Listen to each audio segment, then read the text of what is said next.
Äiti, olen kotona. Äiti, mitä tänään on ruokana?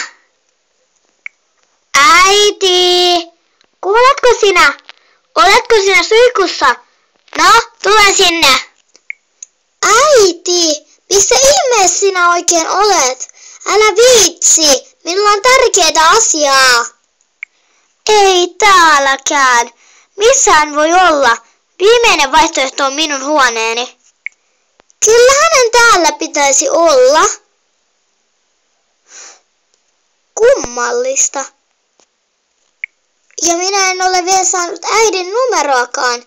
Mitä voin tehdä? No, ainakin voin mennä syömään. Näyttääpä hyvältä. Taidan katsoa mitä jääkaapissa on kunnon ruokana. Jääkaappikin on ihan tyhjä. Eihän täällä ole mitään muuta kuin kalaa ja maitoa. No, saapaan kelvata. Käy sitten ruokakaupassa. Tuoretta kalaa. Aloitanpa heti syömisen.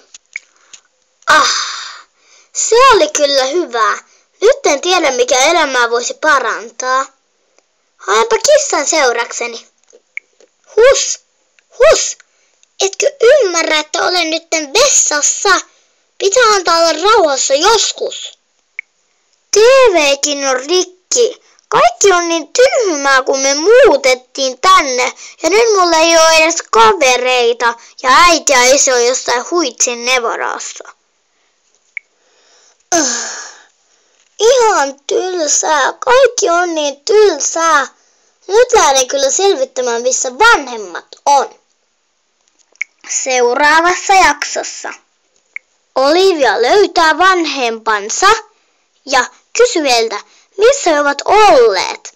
Ja kyllä Olivian vanhemmat raivastuvat, kun saa tietää, mitä Olivia oli tehnyt.